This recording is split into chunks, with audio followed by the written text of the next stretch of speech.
মধ্যপ্রাচ্যে তীব্র উত্তেজনার মধ্যেই এবার ইয়েমেনে ভয়াবহ হামলা চালালো যুক্তরাষ্ট্র।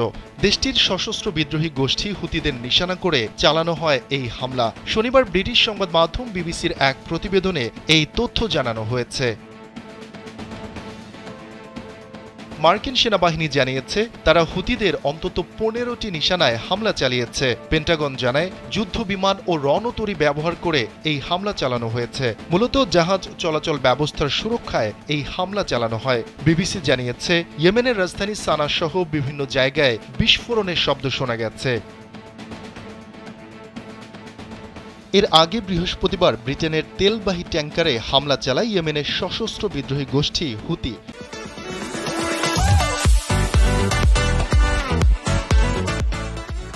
ড্রোন ব্যবহার করে হামলা চালানো হয়েছে বলে জানিয়েছে আন্তর্জাতিক সংবাদ মাধ্যমগুলো। ঘটনার দিনই হামলার ফুটেজ প্রকাশ করে হুতিদের উপশাখা আনসারুল্লাহ, যেখানে দাবি করা হয় তারা ব্রিটিশ তেল ট্যাঙ্কার কোর্ডেলিয়া মুনকে লক্ষ্যবস্তু করেছে। ভিডিওতে দেখা যায় চোখের পলকে একটি ড্রোন আছড়ে পড়ে ট্যাঙ্কারটিতে। সঙ্গে সঙ্গেই ঘটে বিস্ফোরণ। আগুন ও ধোঁয়ার কুণ্ডলিতে ছেয়ে যায় ট্যাঙ্কারের চারপাশ। হামলার বিষয়টি নিশ্চিত করেছে বহুজাতিক জয়েন্ট মেরিটাইম ইনফরমেশন সেন্টারও। জানিয়েছে ইয়েমেনের হুদেইদা বন্দর থেকে প্রায় 110 কিলোমিটার দূরে এই আক্রমণের ঘটনা ঘটে। যে ট্যাঙ্কারে হামলা চালানো হয়েছে সেটি পানামার ফ্ল্যাগ যুক্ত ছিল। হুতিদের আক্রমণে ট্যাঙ্কারের জ্বালানি ট্যাঙ্ক মারাত্মকভাবে ক্ষতিগ্রস্ত হয়েছে বলে জানিয়েছে যুক্তরাজ্যের মেরিটাইম ট্রেড অপারেশন সেন্টার। তবে ক্রুরা অক্ষত রয়েছেন।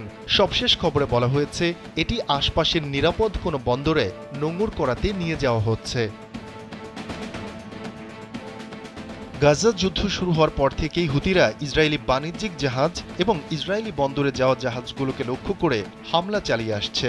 গেল বছরের ডিসেম্বরে হুতিদের হামলা প্রতিহত করতে অপারেশনস প্রসপারিটি গার্ডিয়ান্স নামের একটি বহুজাতিক জোট গঠন করে আমেরিকা, কিন্তু তাতেও গোষ্ঠীটির হামলা থামানো যায়নি। হুতিরা বলছে ইসরায়েল গাজা ও লেবাননে হামলা বন্ধ না করলে তারাও হামলা অব্যাহত রাখবে। এই হামলার লক্ষ্যবস্তু করা হবে ইসরায়েল ও ইসরায়েলের সাথে সংশ্লিষ্ট তাদের পশ্চিমা মিত্রদের জাহাজ ও ট্যাঙ্কার। তাদের এমন হামলায় লোহিত সাগর দিয়ে বন্ধ হয়ে গেছে ইসরায়েলের পণ্যবাহী জাহাজ ও তেলবাহী ট্যাঙ্কারের চলাচল।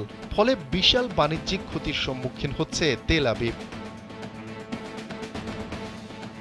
শফিকুল ইসলাম শান্ত, কালবেলা ডেস্ক।